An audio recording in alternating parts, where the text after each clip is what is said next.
Welcome back to Who Died Today USA channel. In the past few days, we have received somber news about the passing of extraordinary talents. Today's episode is dedicated to honoring their memory. Additionally, we will recap the stars we have recently lost. Before we begin, we kindly ask for your support. If this video or the legacies of these remarkable individuals have touched your life, please consider giving this video a thumbs up as a sign of respect and remembrance. Thank you. Clean. Oh my God. Oh my God, this is like Groundhog Day over here. She was just on TV a few weeks ago. Now, Anne Burrell, the platinum-haired star of Food Network, is gone at 55. What really happened behind her kitchen doors? Today, we don't just remember a chef. We uncover the legacy, the struggles, and the untold moments that define the woman who brought flavor and fire to millions. Anne Burrell, the spiky-haired chef with a rock star attitude and a heart full of love, brought bold flavors and even bolder personality to kitchens across America. For over 2 decades, she wasn't just a Food Network star. She was a mentor, a motivator, and a woman who turned culinary chaos into confidence. Her infectious laugh, no-nonsense guidance, and fierce dedication made her a staple in American households. But today, we remember Anne not just for the meals she created, but for the lives she inspired. Before we dive into her remarkable life and legacy, we want to hear from you. Have you ever tried a recipe because of Anne? Or were you inspired by her fierce personality on Worst Cooks in America? Share your favorite memory of her in the comments below. Born on September 21, 1969, in Cazenovia, New York, Anne discovered her love of food early. Inspired by her mother's home-cooked meals and enchanted by the charm of Julia Child, she knew the kitchen was where she belonged. After earning her degree in English and communication, she shifted her path and enrolled at the Culinary Institute of America, graduating in 1996, a choice that would change the course of her life. Her passion for Italian cuisine led her to the Italian Culinary Institute for Foreigners, where she trained in rustic techniques that would become a signature part of her style. Back in New York City, Anne cut her teeth at renowned restaurants like Felidia, with Lydia Bastianich and Savoy in Soho. But her big break came not behind a stove, but in front of a camera. Anne's first major TV appearance was as a sous chef on Iron Chef America, where her technical skill and fierce energy instantly stood out. Viewers were drawn to her unique style, platinum hair teased to the sky, combat boots, and a fearless attitude. She didn't just cook food, she owned it. And soon, Food Network gave her the spotlight she deserved. In 2008, Secrets of a Restaurant Chef premiered, and Anne became a household name. The Emmy-nominated show gave home cooks the tools to cook like professionals.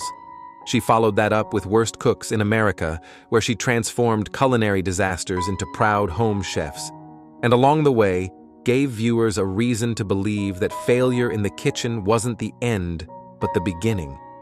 But Anne's journey wasn't always as effortless as her on-screen charisma made it seem. The restaurant world is notoriously grueling, and Anne navigated it as a woman with a loud voice and bold style in a male-dominated space. Her rise to the top was earned through resilience, long nights, and the courage to be unapologetically herself. And while she didn't speak often about personal struggles, her work ethic, her patience with contestants, and her mentorship spoke volumes. Have you ever felt underestimated? Or like you didn't belong? Anne showed us that being different is a strength, that you can wear what you want, speak how you feel, and still be respected for your talent. Let us know in the comments if Anne ever made you feel like you could embrace who you are too. Beyond television, Anne was a best-selling author with 2 empowering cookbooks, Cook Like a Rock Star and Own Your Kitchen. She also gave her time generously to causes close to her heart, working with the Garden of Dreams Foundation, City Harvest, and the Juvenile Diabetes Research Foundation. Whether feeding the hungry or mentoring aspiring chefs, Anne believed that food could change lives, and she proved it. In her personal life, Anne found love later in life, marrying marketing executive Stuart Claxton in 2021 after meeting him on Bumble.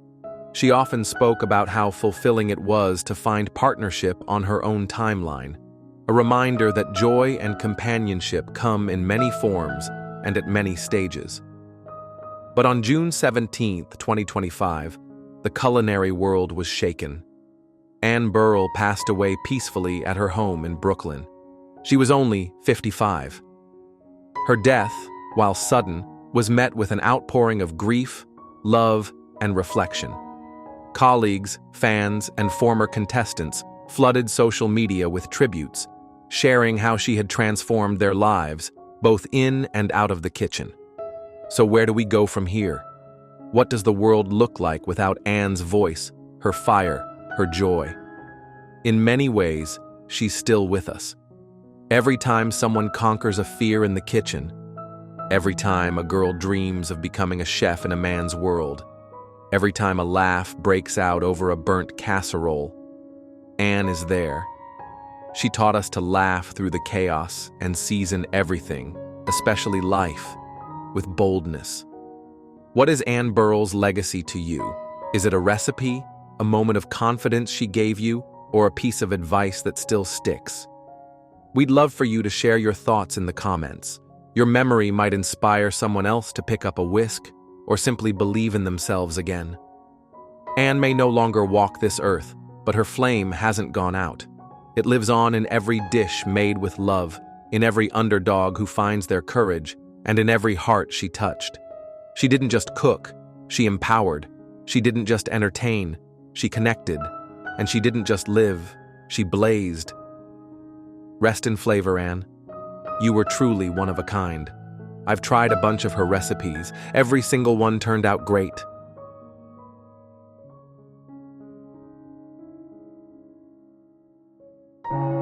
She turned down surgery, trusted her body to heal itself, and now Ananda Lewis, the fearless MTV icon, is gone at just 52.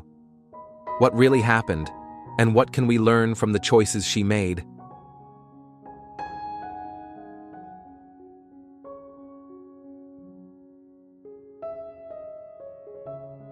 This is not just a story of fame and heartbreak.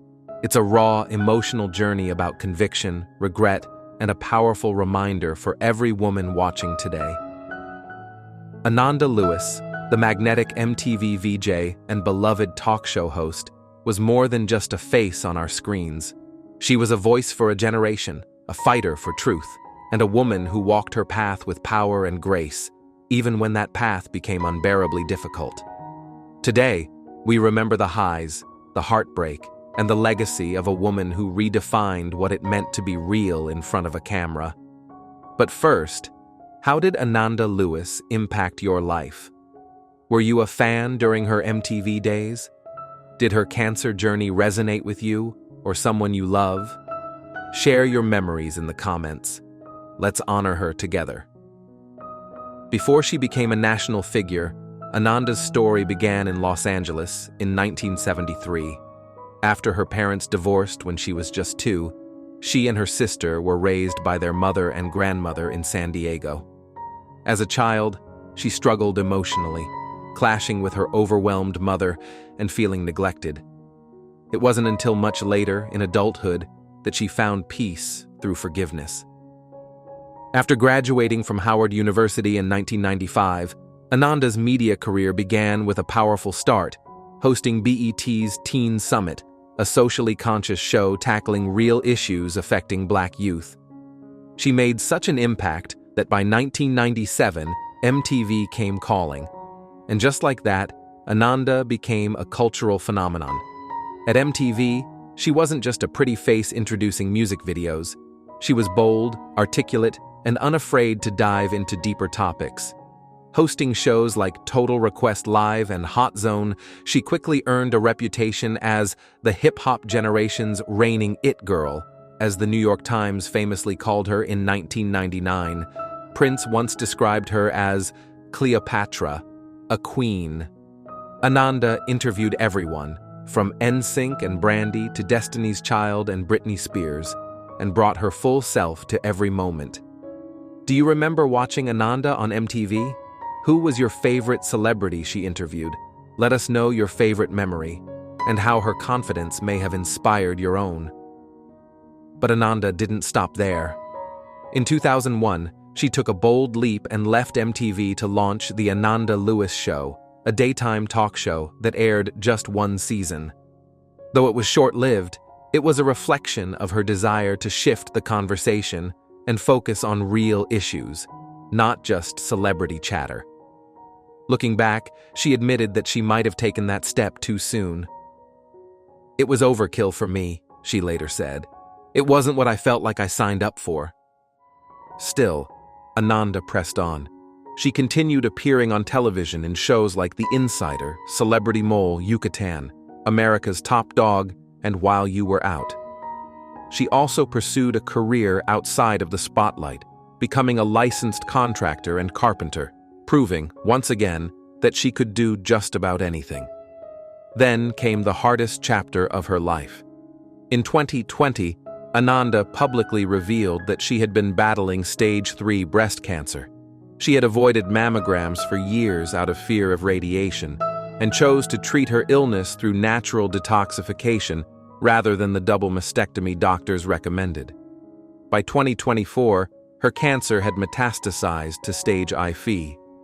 In a deeply emotional roundtable with CNN, she admitted, "I wish I could go back. It's important for me to admit where I went wrong with this." How do you feel about Ananda's honesty in the face of illness? Have you or someone you love struggled with a diagnosis that changed your life? Leave a comment. Your story matters too. Even in her final months, Ananda used her platform to help others. In an essay for Essence, she wrote, "We're not meant to stay here forever.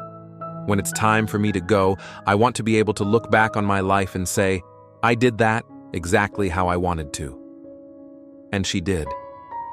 Ananda passed away on June 11, 2025, at the age of 52. She is survived by her teenage son, Langston, a young man she called her greatest source of joy. Tributes poured in from fans, fellow celebrities, and former colleagues who remembered her not only for her poise and power, but for her vulnerability and truth. Though Ananda is no longer with us, her impact remains undeniable. She was a trailblazer who redefined what it meant to be a VJ, bringing intelligence and authenticity to youth media. She was a daughter, a sister, a mother, a carpenter, and a fighter. She showed us that strength isn't just in survival, it's in owning your choices, speaking your truth, and accepting even your regrets with grace. So what's Ananda Lewis's legacy to you? Is it her time on MTV, her courage in the face of cancer, her ability to pivot, rebuild, and live authentically? Share your thoughts below. Let's remember her not just for how she died, but for how she lived. Ananda Lewis may be gone, but the fire she lit in a generation still burns. May her journey remind us all to listen to our bodies, love our families, and live life like we mean it.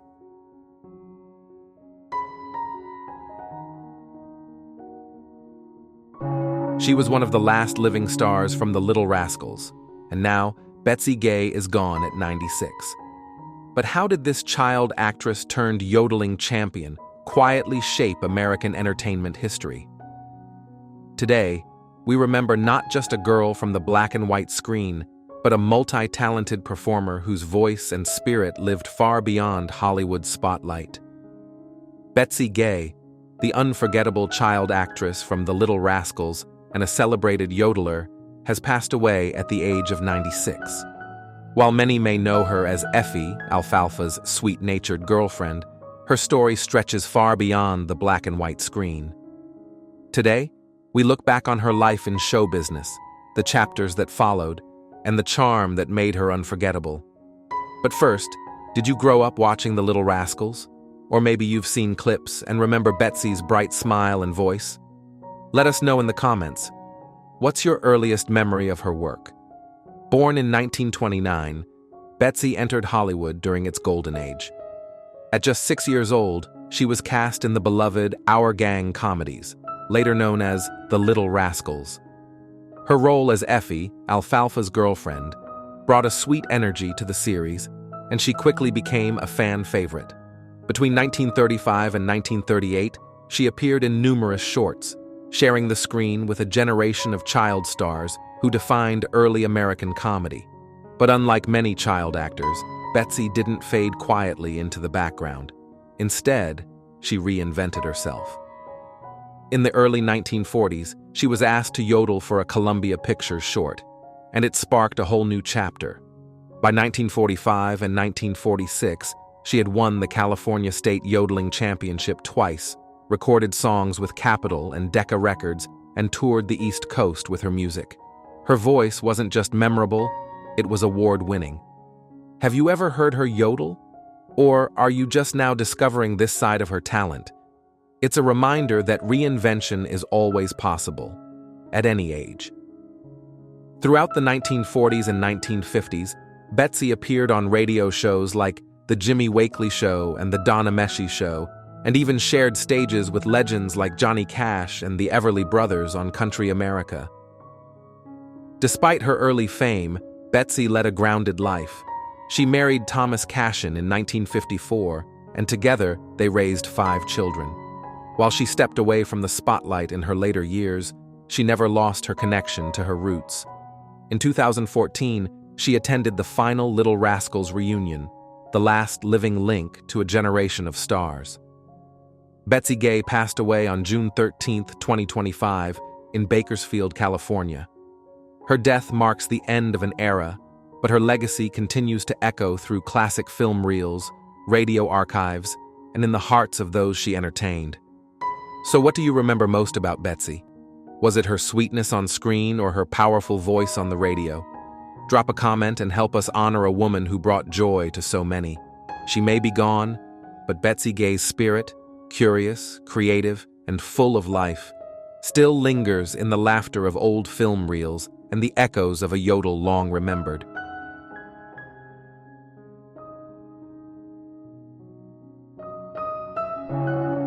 Breaking news! He survived plane crashes, brutal stunt injuries, and the heartbreak of losing the love of his life. But at over 80, is Harrison Ford's quiet disappearance from Hollywood a sign that something far more tragic is happening behind the scenes? Welcome to Who Died Today USA. In today's episode, we turn the spotlight on a man whose name has become synonymous with cinematic legends, Harrison Ford. Known to millions as Han Solo and Indiana Jones, he's the face of daring adventure and timeless courage. But behind the camera, Ford's real story is one of heartbreak, private suffering, and personal resilience. And while he may still be with us, what he has endured is nothing short of tragic. So let us ask you, when you think of Harrison Ford, do you think of the iconic characters or the man behind the pain? Let us know in the comments. You may be surprised at just how much this hero has weathered. Born July 13, 1942, in Chicago, Harrison Ford didn't land in Hollywood with fame in hand. He clawed his way up from obscurity. Before becoming one of the highest-grossing actors in American history, he was working as a carpenter to support his family. His journey was riddled with rejection. One executive at Columbia Pictures once told him bluntly, "You'll never make it in this business." But Ford's story was never meant to be ordinary. A chance encounter while installing a door for George Lucas led to a small role in American Graffiti. And a few years later, that same Lucas cast him in a role that would define a generation, Han Solo in Star Wars. Ford was 35, a late start in Hollywood standards, but he made it count. He followed this triumph with another timeless role, Indiana Jones in Raiders of the Lost Ark. By the 1980s, Harrison Ford was more than a household name. He was a symbol of rugged American resilience. But even as his stardom soared, the pain in his personal life quietly deepened. Long before the lights of fame surrounded him, Ford found love with screenwriter Melissa Matheson, known for penning E.T. the Extraterrestrial. The couple met on the set of Apocalypse Now in 1976, and 7 years later, they married in an intimate courthouse ceremony. Together, they built a family, raising 2 children, Malcolm and Georgia, in what seemed like a rare and grounded Hollywood home. But the cost of fame and emotional distance eventually strained their bond.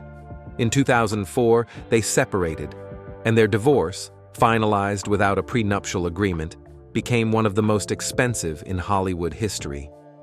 Melissa received a reported $85 million settlement, including a share of Ford's future royalties. Though the marriage ended, Ford never publicly criticized Melissa. Their connection ran deeper than court documents. When Melissa passed away from neuroendocrine cancer in 2015, Ford remained silent, choosing to grieve privately, honoring the mother of his children with quiet dignity. Perhaps the most personal of Ford's battles was his daughter Georgia's long and agonizing struggle with epilepsy. Diagnosed after years of confusion and misdiagnoses, Georgia's condition cast a shadow over Ford's life, forcing him to confront a reality he could not fix with fame or fortune. He spoke about it publicly in 2016, breaking the stoic image we often associate with him. "She's my hero," Ford said through tears at an NYU Langone Medical Center event. "She has not had a seizure in 8 years, thanks to a brilliant doctor." The fear, the helplessness, the emotional toll, it was all laid bare. In that moment, Harrison Ford wasn't an action hero. He was a father, aching for his child. Ford's on-screen bravery often came with a price. He insisted on doing many of his own stunts, which resulted in a string of serious injuries. While filming Raiders of the Lost Ark, he tore ligaments and bruised his ribs. In the Temple of Doom, he herniated a disc. And during The Fugitive, his limping wasn't scripted. It was real. He tore a ligament but postponed surgery to finish the film. Then came Star Wars: The Force Awakens in 2014. A hydraulic door on the Millennium Falcon set crushed his pelvis and ankle. The injury halted production and led to a $2 million fine for safety violations. Ford, ever the professional, returned to finish the movie, scarred but unshaken. Near death above the clouds. His love for flying has long been both a passion and a peril. Harrison Ford is a seasoned pilot, but the skies haven't always been kind. In 1999, during a helicopter training flight, his chopper crashed in California. In 2015, his vintage plane lost engine power, forcing him to make an emergency landing on a golf course in Venice, California. He sustained serious injuries, including a broken pelvis and ankle. Then, in 2017, he mistakenly landed his plane on a taxiway at John Wayne Airport, narrowly avoiding a Boeing 737. Again, in 2020, he crossed an active runway as another plane was landing. Miraculously, none of these incidents cost lives, but each served as a grim reminder: even legends are vulnerable. And then, there was Carrie. Their chemistry as Han Solo and Princess Leia was the heart of Star Wars, but the reality behind the scenes was even more profound. In her memoir, The Princess Diarist, Carrie Fisher revealed their secret affair during the filming of the original Star Wars. "It was Han and Leia during the week, Carrie and Harrison on the weekend," she wrote. Their connection ran deeper than fandom ever knew. When Carrie Fisher died in 2016, just a day before her mother Debbie Reynolds, the grief hit Hollywood like a thunderclap. Ford's tribute was heartbreakingly brief. She was one of a kind, brilliant, original, and loved deeply. It was clear he had lost more than a co-star. He had lost a part of his own story. Now in his 80s, Ford continues to act, having recently reprised Indiana Jones once again. But behind every role, every smile, every red carpet appearance is a man who has weathered immense pain, failed marriages, the anguish of a sick child, near-fatal crashes, and the quiet heartbreak of losing the people who once shaped his life. His legacy is not just the billions his films have grossed or the iconic characters he brought to life. It's the grace with which he endured it all. Through each crash, heartbreak, or health scare, Harrison Ford never asked for sympathy. He simply kept moving forward. Where is Harrison Ford now? Today, Ford lives a quieter life with actress Callista Flockhart, whom he married in 2010. They are raising her adopted son, Liam, and enjoying the stability that eluded him in earlier decades. Despite his age, Ford continues to lend his voice to causes close to his heart, including environmental advocacy and epilepsy awareness. In a world of fleeting fame, Ford remains one of the few whose silence often speaks louder than interviews. His humility in the face of pain and public scrutiny is what truly defines him. So, what do you think about the real Harrison Ford? Not the space smuggler or the whip-cracking archaeologist, but the man who lost love, faced illness, and survived more than one brush with death? Let us know in the comments. Was there a moment in his life that surprised you? Or did you always suspect there was more to the legend than Hollywood ever showed us? And if this story moved you, please like and share to help us keep honoring the lives and legacies of the stars who shaped our world, one memory at a time.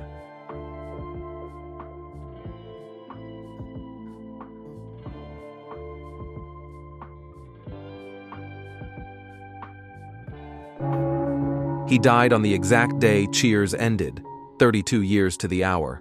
And yet, few knew the private battles George Wendt was fighting behind that barstool smile.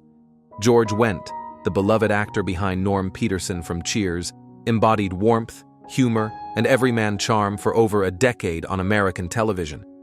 But beyond the barstool laughs and Emmy nominations, Wendt's story was a striking tale of perseverance, health battles, and a legacy that quietly transformed comedy. Today, we remember not just the man who brought us countless laughs, but also the resilience behind the scenes that kept him standing. But first, when you think of Norm from Cheers, what comes to mind? Was it his one-word entrance?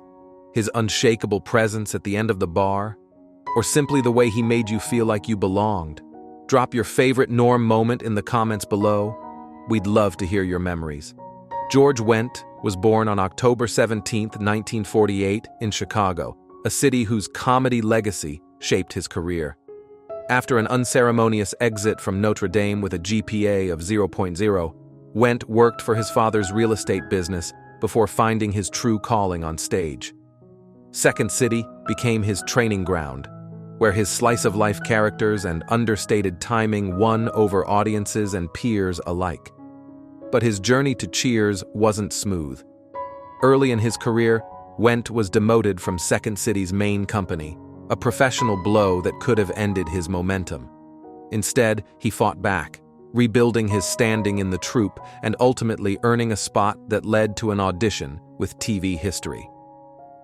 In 1982, George Wendt uttered a single word in Cheers' pilot episode: beer. That was all it took.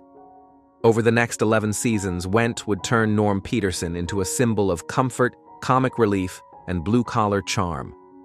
For 6 straight years, he was nominated for an Emmy Award. His portrayal was so iconic that fans shouted, "Norm!" wherever he went, often with a beer in hand. And yet, behind the joyful exterior, Wendt quietly battled serious health issues. In the years leading to his death, he suffered from congestive heart failure, coronary artery disease, end-stage kidney disease, and high cholesterol. These conditions culminated in a cardiac arrest that took his life on May 20, 2025. Ironically, the same date the Cheers finale aired 32 years earlier. His wife of nearly 50 years, Bernadette Burkett, who voiced Norm's off-screen wife Vera on Cheers, was by his side. So here lies the contrast. The man who brought laughter into homes across America was, at times, fighting just to keep going. He masked his pain with humor, even joking about the fake beer on set giving him high blood pressure. What do you think it takes to be funny when life is hard?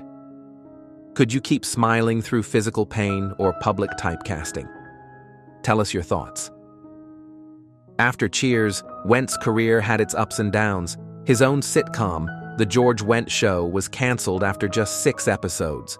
Still, he continued working, on Broadway and Hairspray, in guest roles on Frasier, The Simpsons, and even in a Michael Jackson music video. His humility and commitment to craft never wavered. Whether playing a grumpy dad or dancing as Edna Turnblad, Went gave everything to the role. And when the cast of Cheers reunited at the 75th Emmys in 2024, Went walked onto the bar set one final time. The crowd echoed his iconic greeting, "Norm," one last time. That moment now stands as a bittersweet farewell. His death shook the entertainment community. Ted Danson, Rhea Perlman, John Ratzenberger, and Kelsey Grammer paid heartfelt tributes, each remembering Went not just as a colleague, but as a deeply loyal, hilarious, and kind friend. So where does that leave us? George Wendt may be gone, but his legacy remains embedded in one of the most loved shows in television history. He taught us that comedy doesn't always have to shout. Sometimes, it just has to be honest. As we say goodbye, we invite you to celebrate George Wendt's life with us.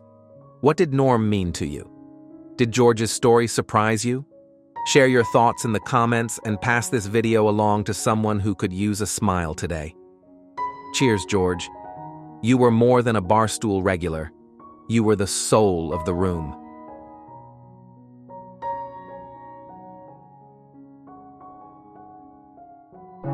She was the voice behind the songs that made us fall in love and cry. But in 2025, the world fell silent as Roberta Flack passed away at 88, leaving behind a legacy shaped by quiet strength, sudden stardom, and unimaginable personal loss. But do you really know the story behind her rise and the heartbreak she endured? Welcome back to Who Died Today USA, where we honor the voices, faces, and spirits who shaped generations. Today, we say goodbye to a woman whose voice could quiet a room and awaken the soul, the legendary Roberta Flack. She passed away peacefully on February 24, 2025, at the age of 88, surrounded by family and a lifetime of melodies that never faded. But what made Roberta Flack so unforgettable? Born in Black Mountain, North Carolina in 1937 to a musical family, Roberta's journey began with gospel hymns and classical piano. A child prodigy, she entered Howard University at just 15 on a full scholarship. Her gift was undeniable, and yet fame didn't find her easily. It waited quietly for the right moment. That moment came in 1971 when Clint Eastwood chose her rendition of "The First Time Ever I Saw Your Face" for his film Play Misty for Me. The song had sat quietly on her 1969 debut album for 2 years until it soared to number 1, won her the Grammy for Record of the Year, and launched a voice into legend.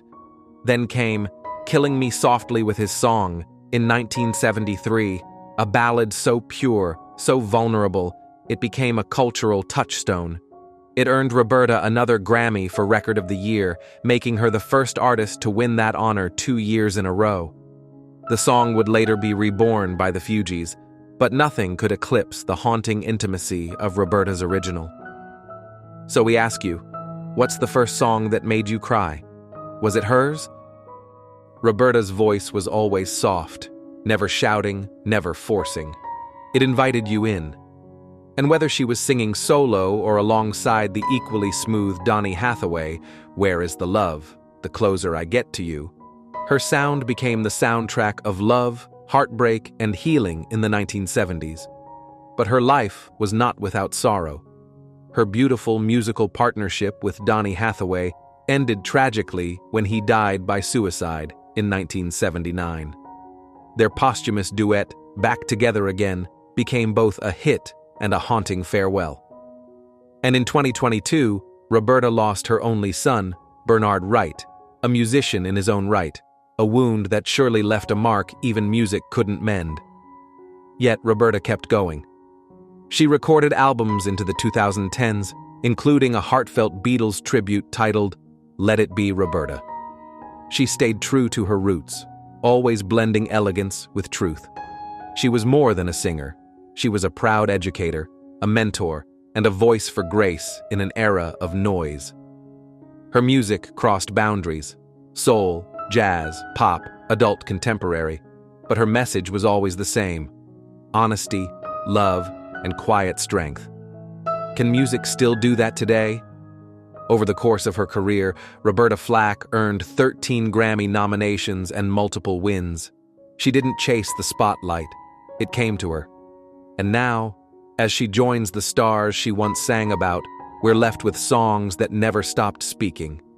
She may have left this world, but her voice will never leave us.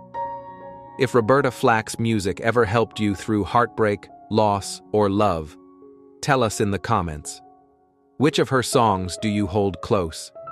And if this tribute moved you, consider sharing it to help others remember the timeless soul she gave us. Rest in peace, Roberta. You didn't just kill us softly, you lifted us gently, and we'll never forget you. Thank you for watching Who Died Today, USA. If Roberta's voice touched your heart, press like to honor her memory, and subscribe to keep the legacy of our greatest legends alive.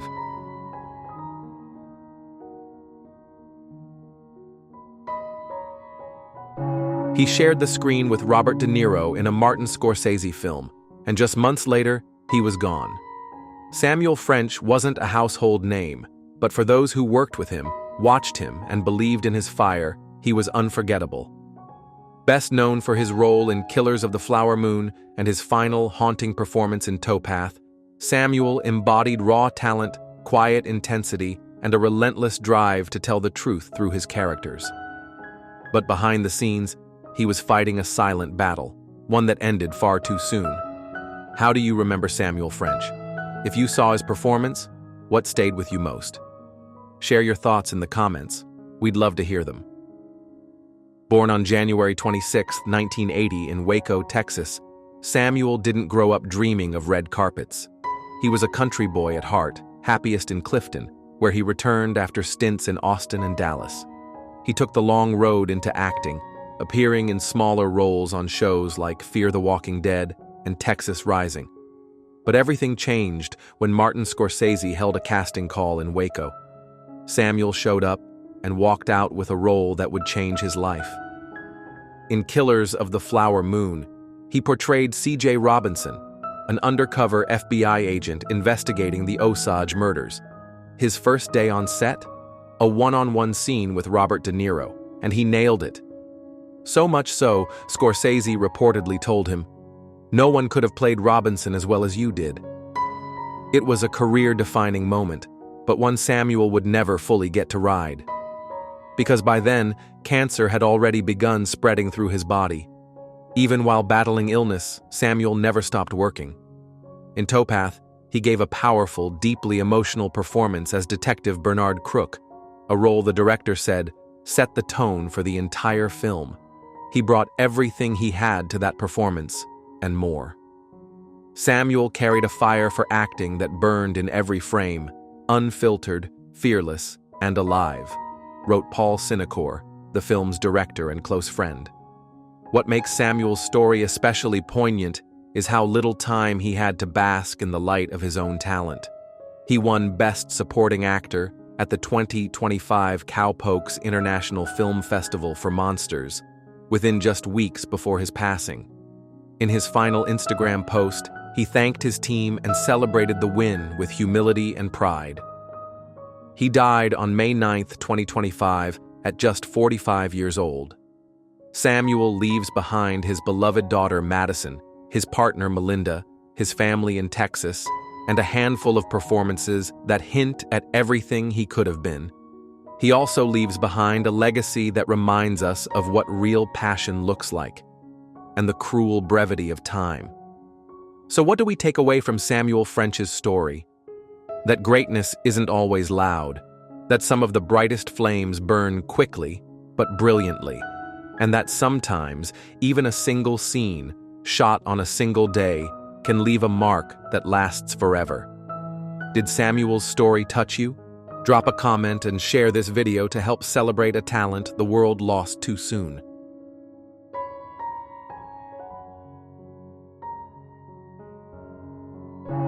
He said, "I hope it never airs." But that very show made Michael Cole a symbol of counterculture cool. What changed his mind, and what did it cost him? Michael Cole, the iconic actor who embodied the spirit of youthful rebellion and quiet redemption in the Mod Squad, has passed away at the age of 84. He died peacefully on December 10, 2024, surrounded by loved ones at Providence Cedars-Sinai Tarzana Medical Center. Though the cause of death was not publicly disclosed, what remains is the enduring legacy of a man who helped shape television history during one of America's most turbulent eras. Born on July 3, 1940, in Madison, Wisconsin, Michael's early years were marked by hardship. He never knew his biological father and battled personal demons from a young age, beginning to drink at just 12 and marrying young after dropping out of high school.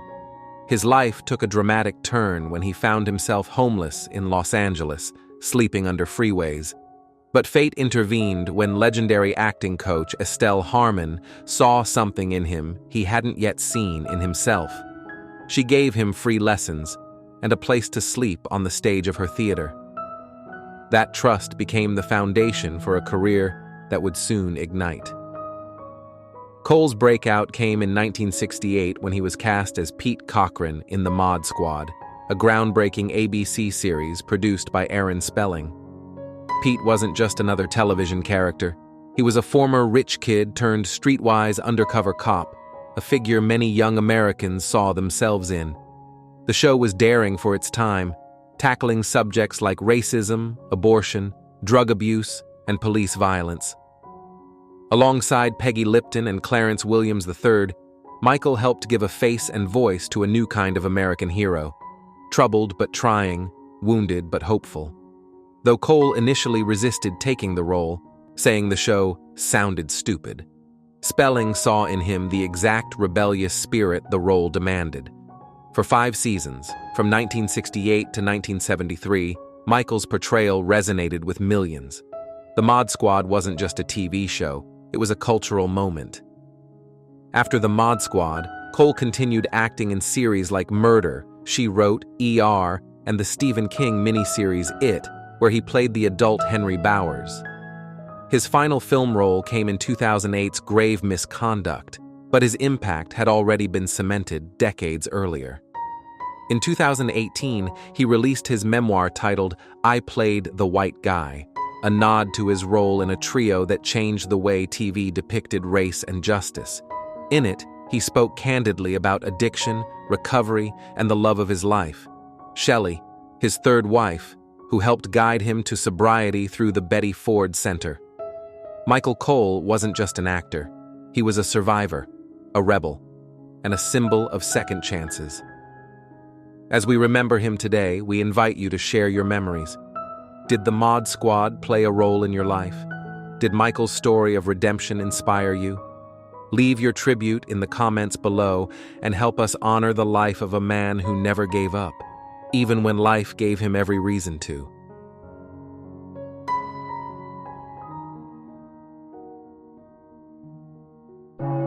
He saved lives on screen, but behind the scenes he was fighting to save his own, until Parkinson's disease claimed the real hero of Baywatch. Michael Newman was never just playing a lifeguard on television. He was one. For a decade, fans knew him as Mike "Noomy" Newman, the calm, muscular presence on Baywatch, who brought heart and heroism to the sand. But behind the camera, Michael was fighting a battle far greater than any scripted ocean rescue. Diagnosed with Parkinson's disease at age 50, he spent the last years of his life confronting the realities of a terminal illness with courage, wisdom, and an unwavering sense of purpose. But before we dive deeper, how many of you remember Noomy on Baywatch? Did he stand out to you as more than just a character? Share your memories in the comments below. We'd love to hear them. Born on April 26, 1957, in San Francisco and raised in Los Angeles, Michael was a real-life lifeguard long before television found him.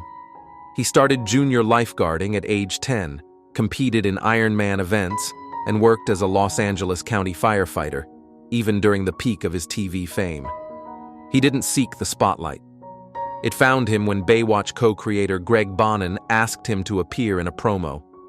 That led to 150 episodes, making him one of the longest-serving cast members. Despite never training as an actor, Michael became an irreplaceable part of the show.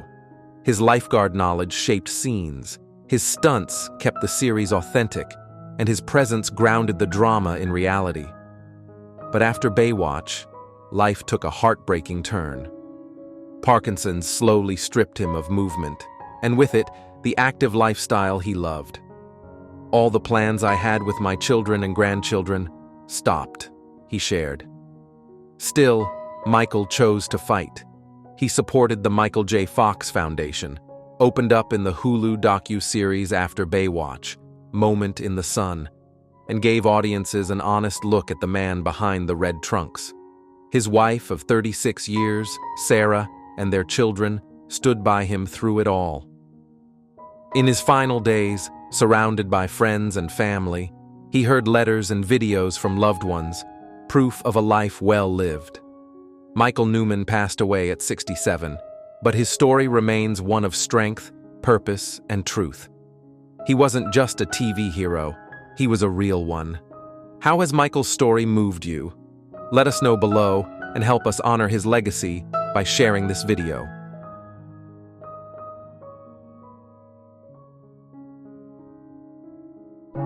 She was planning a concert to celebrate 65 years on stage, but just days after announcing her leukemia diagnosis, Marcy Jones was gone. What happened in those final moments of a music legend's life? Marcy Jones, the golden voice behind Australia's first girl group, Marcy and the Cookies, was more than just a singer. She was a trailblazer. Her music career spanned over 6 decades, defying norms and giving generations of fans something to dance to, cry to, and remember. But beyond the harmonies and headlines was a woman who fought fiercely for her voice, for her legacy, and in the end, for her life. Today we look back at Marcy's life, her impact, and the strength she showed until her very last breath. But before we begin, had you heard of Marcy Jones before today? What's your favorite girl group memory from the 60s or 70s? Share it in the comments below. We'd love to hear your story. Born in 1945 in Melbourne, Australia, Marcy stepped onto the stage at age 15 and never looked back. With sisters Margaret, Beverly, and Wendy, she co-founded Marcy and the Cookies, a girl group that shattered Australia's male-dominated rock scene. They weren't just a novelty, they were talent personified. Hits like I Would If I Could and All or Nothing made waves, and their tours alongside the Monkees, Cliff Richard, and Tom Jones proved that Marcy wasn't just keeping up, she was leading the charge.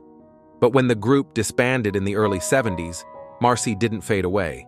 She went solo, signed with Warner Music, and released That Girl Jones, with the single Gonna Get Married reaching the Australian charts. She graced iconic shows like Bandstand and The Graham Kennedy Show, while continuing to sing well into her late 70s. Just this year, she was planning her 80th birthday concert, a final celebration of 65 years in showbiz. Sadly, it never came to be. In May 2025, just weeks before her planned concert, Marcy publicly shared she had been diagnosed with leukemia. "We are all feeling very scared," she wrote online, "but I'll fight as hard as I can." Days later, on May 30th, she passed away peacefully, surrounded by family and love. Her daughter-in-law Lisa called her a legend, an icon, a guiding light. And we agree. So where does Marcy Jones's legacy stand today? For some, she was the sound of youth, rebellion, and joy. For others, she was a quiet revolutionary, proving that women didn't need permission to shine on stage. Her voice may have been soft, but her presence was thunderous. Her story reminds us that legacy isn't measured by fame alone. It's measured by the lives we touch and the walls we break down. Have you ever felt inspired by a woman who dared to go first? Marcy did just that. Let us know how her story resonates with you. Leave a comment, and if her legacy moved you, consider sharing this video in her memory. Marcy Jones may be gone, but her melody and her message will echo for years to come.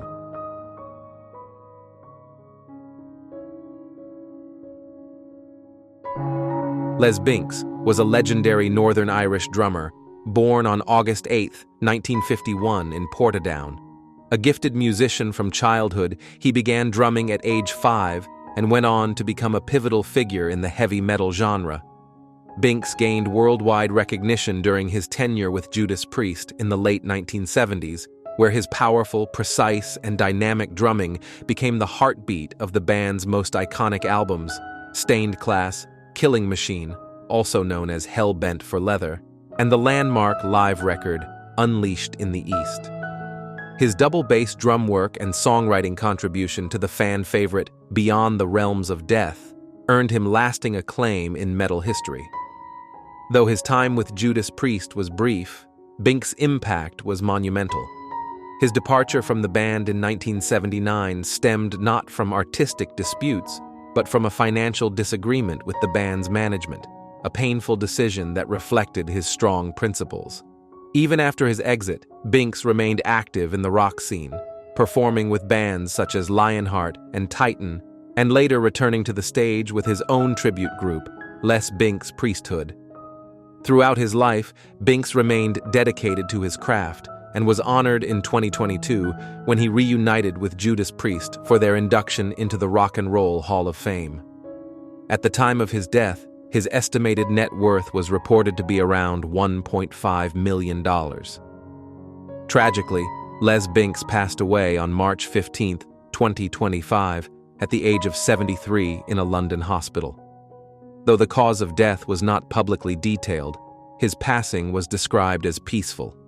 He is remembered as a drumming icon whose rhythm helped define a generation of metal. Rest in peace, Les. Your legacy will thunder on.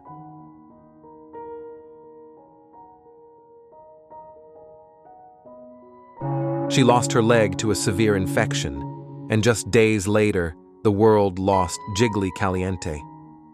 But behind that tragedy is a story of fierce resilience, trailblazing representation, and a legacy that refuses to fade.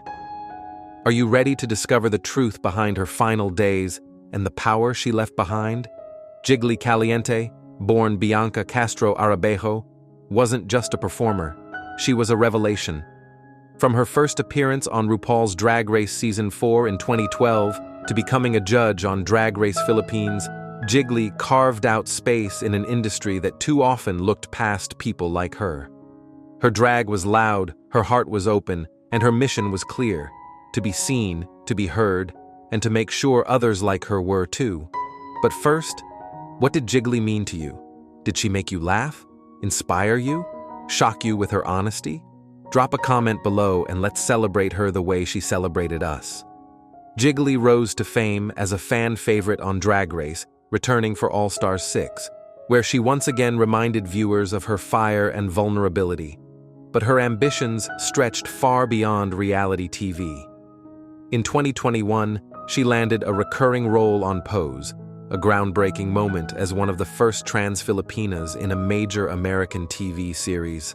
Her decision to audition under her real name, Bianca, was a powerful statement. I wanted people to give me a fair shot. Her career also included a debut hip-hop album, THOT Process, and 3 seasons as a judge on Drag Race Philippines. But behind the makeup and sparkle, Jiggly faced deep challenges. In 2025, she suffered a serious infection that led to the amputation of her right leg. Just days later, on April 27th, surrounded by her loved ones, she passed away at the age of 44. Still, her life was never defined by tragedy. Jiggly was joy in motion. She was an advocate, a sister, a star. She once said, "I never saw anyone like me growing up." And so she became that person for others. Though the stage is now quieter, her presence will echo for generations. The courage she showed, the walls she broke down, the lives she uplifted, those are the things we'll never forget. What part of Jiggly's story moved you the most? Share it in the comments and help keep her light burning bright. Rest in power, Jiggly. You were truly one of a kind.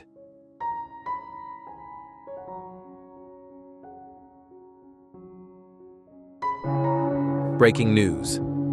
Al Pacino, a legacy of fire, fame, and fragility. Where is Al now? Al Pacino, the actor who gave voice to Michael Corleone and fire to Tony Montana, is no stranger to cinematic glory or the scars that come with it. At 84, the legend lives in the shadows of his former brilliance, not forgotten, but profoundly changed. Today, we look back on the searing rise, staggering setbacks, and unexpected turns in the life of one of Hollywood's greatest. But first, how has Al Pacino shaped your love of film? Which of his roles stuck with you the most? Share your memories in the comments below. Pacino was born on April 25, 1940, in East Harlem, New York City, to Sicilian immigrants. Raised by his mother and grandparents after his father left when he was 2, Al's early life was defined by poverty and rebellion. He started smoking and drinking by age 9, dropped out of high school at 17, and lost close friends to drug overdoses. Yet somehow the chaos of the Bronx carved out an artist, not a criminal. Acting became his escape. With little money and no connections, Pacino took any job he could to pay for lessons: busboy, janitor, postal worker, and often slept in theaters or on friends' couches. He studied at the famed Actors Studio under Lee Strasberg, absorbing the craft that would make him a master of method acting. It was here that Pacino developed the intense emotional reservoir he would draw from for decades to come. His breakthrough came in 1968 with The Indian Wants the Bronx, but it was the 1972 casting in The Godfather that altered his life forever. Playing Michael Corleone wasn't a given. Studio executives doubted him. Coppola had to fight for him, and even after filming began, he was nearly fired. Only the early restaurant assassination scene convinced the skeptics. That chilling, quiet rage in his eyes told the world Al Pacino had arrived. From there, the accolades poured in. Serpico, 1973, Dog Day Afternoon, 1975, Scarface, 1983. Each added another layer to his reputation as a fearless performer. But behind the scenes, the man who burned so brightly on screen often found himself in darkness. He never married, struggled with intimacy, and wrestled with the ghosts of his past. His mother died when he was just 22, followed by his grandfather a year later, a 1-2 punch that shattered him. "That was the lowest point in my life," he later wrote in his memoir, Sonny Boy. Have you ever watched the Godfather trilogy and wondered how much of Michael Corleone was just Al Pacino channeling his own haunted silences? That tension between power and pain? Let us know in the comments if you felt it too. Despite his acclaim, Pacino faced staggering personal and professional challenges. In 2020, his heart stopped. Paramedics revived him, but he claimed he was never the same. Then, in a cruel twist, he learned he had lost over $50 million in a Ponzi scheme run by his trusted accountant. Desperate to stay afloat, he took on projects he openly disliked, including Jack and Jill. When asked why, he simply replied, "I did it for the paycheck." In 2023, at the age of 83, Pacino shocked the world again by becoming a father for the 4th time with 29-year-old Noor Alfallah. The news drew scrutiny and disbelief, especially when he demanded a paternity test. When it came back positive, he embraced his son Roman with quiet devotion. Despite separating from Alfallah, he remains actively involved in his child's life, a powerful gesture from a man who grew up without his own father. Pacino's reflections on aging and death are unflinchingly honest. After his near-death experience in 2020, he admitted he no longer believed in an afterlife. "It changed everything," he said. Yet he hasn't stopped working.